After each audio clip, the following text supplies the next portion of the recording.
Guys, we got the depth chart. Came out yesterday.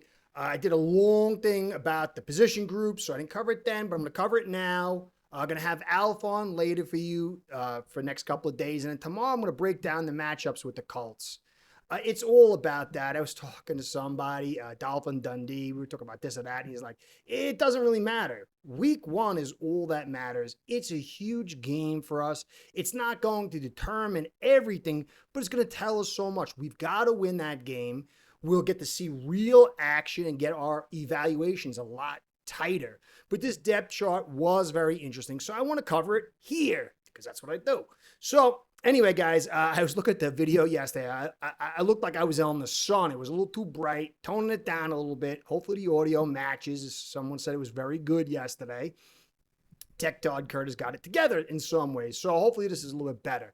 Anyway, guys, like, subscribes, comments, and views, all that stuff keeps Curtis in the biz.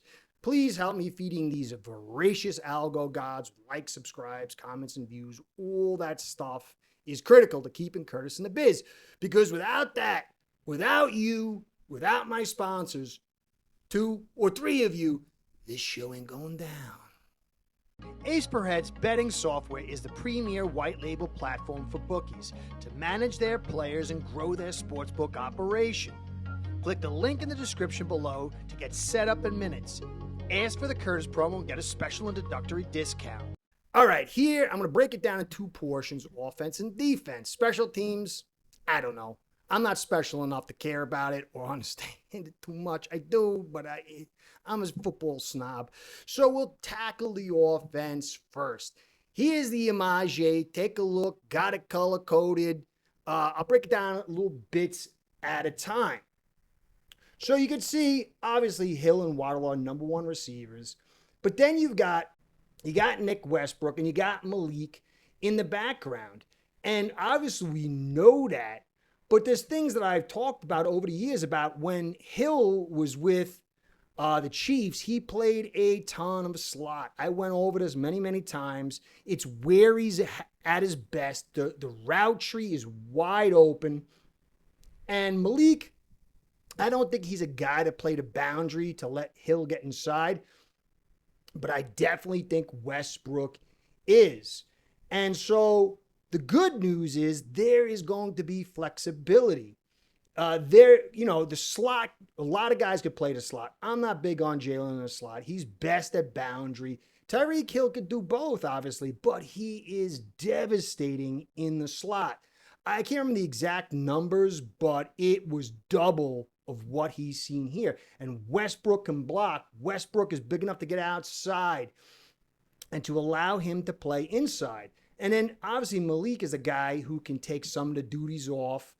Both Waddle and Hill, nice depth. Just wanted to touch on that. Then there's my beloved offensive line. If you don't know, Austin Jackson looks like he's starting. I'm not a huge Jackson fan, but I like him better than Borum, and I like him better than Lamb. So that's good news. But in the backdrop, Kendall Lamb is in the waning hours of his career, but he's penciled in behind Paul. He could play that left tackle spot. He can jump in there and do that. And Borum can just focus on right tackle. And then there's Brunskill. You could see that in the purple. Should have called it out. And then Keon Smith is now penciled in at right guard backup. They tried him at tackle. I wasn't big on him at tackle. He can't play tackle. They moved him inside. It does take some of the burden off, but it does concern me because he doesn't have enough junk in the trunk. So I don't think he'll be the first guy in it. Brunskill will probably be the first guy. But I thought it was interesting that Smith is now a guard. The tackle experiment, unless breaking case of emergency and you're 5 guys down, it's over. So then there's the green little boxes and tight end. And tight end is very, very important, very, very interesting. Look at Waller. We didn't know if he was going to play. He's the starter. Tanakana is in the backdrop. And then sandwiched in between is Julian Hill. I think from what we're seeing here with the strengths of the offensive line, this massive wide receivers. We got 3 tight ends and 6 receivers. Darren Waller looks like a guy who can play. Now, he played the Y back with Smith in the day. He is a willing blocker. They had him as an H-back, fullback with the Giants, which made him quit. It will be interesting to see how much he can give that department. I really think that it may be a couple run plays. They're going to probably just get him out in the pass catching department. Tana, that's what he does. Neither one of those guys are movers. It's going to be so critical for Hill, who's probably going to get a bulk of the reps, maybe 50%, because he's truly a guy, if he gets it right, to move defenders and get this thing as a two-way go where they're going, oh, well, we got to respect the run and the pass. Then there's our running back situation. They might pull up Wilson. It'll be interesting. Jalen Wright second, which we all saw. It really should be Ali, but he's out. So it's going to be Devon, who's number one with that calf. We got to hope that's all right. Gordon in the background. Don't think he's really number two. Touch on that. Quarterbacks, we know, covered the receivers. So this looks like it's going to be a passing offense. They're going to try to get these gap runs, these, edge crackdown blocks. Kind of what we saw was very successful for us with the Broncos. Kind of we just weren't later on, because I don't think people really feared the interior. And so they just played it where we're going to line up on these exterior guys, line up outside these guys, and we're not going to be concerned on the inside. But we saw Jags get in deep, play the box. So we're going to have a lot of these come down blocks. We're going to have some washing blocks. We're going to have movement. It was a very nice play with Daniels and Tanakana to the edge, and it worked real nice. Ali did a good job bouncing out, although it wasn't a perfect block. So I think that's what we're expecting to see a lot of. I think inside zone and just moving your guys out is not going to be our main treat. Hopefully it changes. Maybe we get success with Hill, who improves. But that's what I think we're going to see this week. And it does sort of work this week because the Colts really don't have great linebackers. They've got a super deep front, so it could work out for us. Now, the other side of the ball, the strength of this team, which is strange to say considering all we've invested in the offensive department, and McDaniel's the head of the offense, and he's supposed to be the guru and all this stuff. Now, defense, here's my J number 2. This one I think is a little bit more interesting. Chop Robinson, DN. Some people are saying, that's weird. He should be an outside linebacker. But really, it's just a title, guys. You might not like Flores, but he said it doesn't really mean that much, the title. It's going to be very interesting to see if he's really a 3-down end or just a pass rush specialist. Thankfully, we got a load of talent. Some people are getting a little concerned that Kenneth Grant is the backup DT. Sealer's obviously a DT. They're going to put him in the pit in the 3 technique, try to keep him out of 1 and 2. He could play from 3 technique between the guard and tackle all the way outside to the 5 on the outside of the tackle. But Grant, when you look at Chubb in the, let me finish this. So you got Phillips, Benito, Jones, and Grant. Benito and Phillips going to be the 0 and 1. They could bring both them in for heavy looks. Likely they'll be swapping them out inside. But Grant is going to play a little bit of that, 3 technique. So he's probably going to see a ton of action. Injury department, they might want to slow him in there depending on what the injury really was. We'll see. Now, Bradley Chubb's a DE. He's not an outside linebacker. And I wondered, I said, this guy's getting long in the tooth. He's got all these injuries. He might not have as much pop. He's going to play some outside linebacker in that, 5 technique.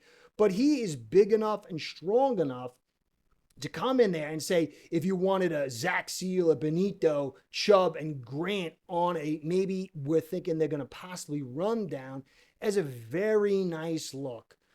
Chubb really is such a big guy, and I think it's easier to get him to play more of that, where he is a pass rusher, but he's also handling the rush down. You see Judon, who's always been an outside linebacker or maybe DE on occasion. They got him at the DE spot. He's not a DE like we think. It's just going to be manning that 3, 4, and 5 technique. But clearly, these guys are going to spell each other, and Grant is going to get a ton of reps. Now, Jalen Phillips, he's listed as the outside linebacker. And I think given his history for injuries, coming back from an injury, you don't want him in the wash. It makes sense. I think you're going to see a lot of swapping between Judon and Phillips and Chop and Chubb. So don't really get hung up on that title. But there is so much opportunity for Weaver to operate, not just strategically, but tactically by bringing these guys in for different situations.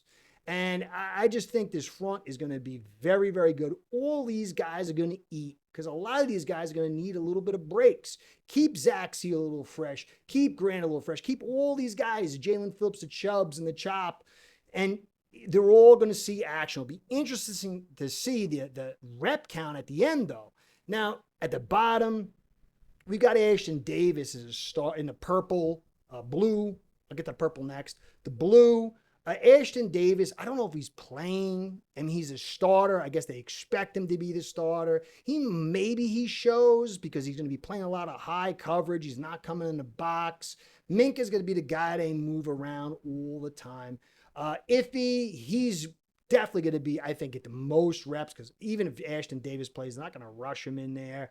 And that's fine too. But you got a nice little combo here. I'm not big on Campbell. Trader has been injured a lot and young. He's a total and break in case of emergency or a few reps here and there when they feel comfortable. So it's probably going to be Minka and Iffy most of the day if Davis is available. And even if not, they're not going to really stick Trader and Campbell in there. And then the last interesting part is Storm Duck, Jack Jones. They are our primary cornerbacks. Rasul Douglas came in here. He's good in zone. You don't want him playing man. He gets beat over the top. Ethan Bonner's got the bad leg. And you see Marshall in the third spot. Is he really? They said he was going to be the starter. Was that just kind of getting him to feel good? Or are they going to really put him in there? I tend to think Storm Duck, Jack Jones, and Rasul Douglas are going to see most of the day. Bonner, I don't think, is ready. You're going to see smattering of Marshall. The problem is this offensive line, I'll get into it later, of the Colts, and they've got a talented receiving crew with Warren at tight end. And Jones, he is kind of like two-faced as far as the way he operates. He's helter-skelter, up and down. I think they want to come out and get the most experience they have most of the day. I expect to see some Marshall, but maybe that changes up. I thought that was very interesting. That's going to be a snap count I'm really looking forward to see. But clearly, I think you're going to see Duck and Jones, the primary, with Douglas fitting in there. But maybe Marshall flips that. That's why you really can't look at this depth chart as much. It could be smoke and mirrors. It could say something. But overall, that's just a depth chart. There's some good answers here with guys that we weren't sure they're going to be ready. I didn't think Davis was going to be here through halfway through the season. Jackson is definitely going to be here. We've got this interesting part with Hill. Is he going to see more slot? And it could be extremely dangerous for these Colts because those linebackers aren't that good. And their third round pick was a cornerback. He's out for the year. They got a little bit of thinness. They got one safety. But then this cornerback group will be very interesting. I'm looking forward to also seeing how they're going to use these guys in that front with the Chubb, the Chop, Grant, and all that. So far, so good. I think we kind of understood this stuff. A few little surprises. But get ready. We're going to see it play out. And that's the truth. Yeah, we struggled against second stringers, but were we really aiming to win? I don't know. We'll see. They better perform much better as units than they did against the second stringers. And that's the beauty of this Colt game. It is ultra interesting. When I get into the matchups, it is going to be extraordinarily interesting because some of their weaknesses is our weakness. and some of their strengths is our strengths, and then the converse. So get yourself together for this Colts game. It's a big win if we get it. It's a big loss if we don't. And all the stuff in between is going to tell us a ton about our Fins. So that's the deal. Hope you enjoyed. Alf next tomorrow. The matchups digging in deep. And that's all she wrote. Curtis saying, be well, go Fins. Curtis out. Start building your own online sportsbook today by getting signed up with aceperhead.com service that'll allow you to book action on sports from all around the world.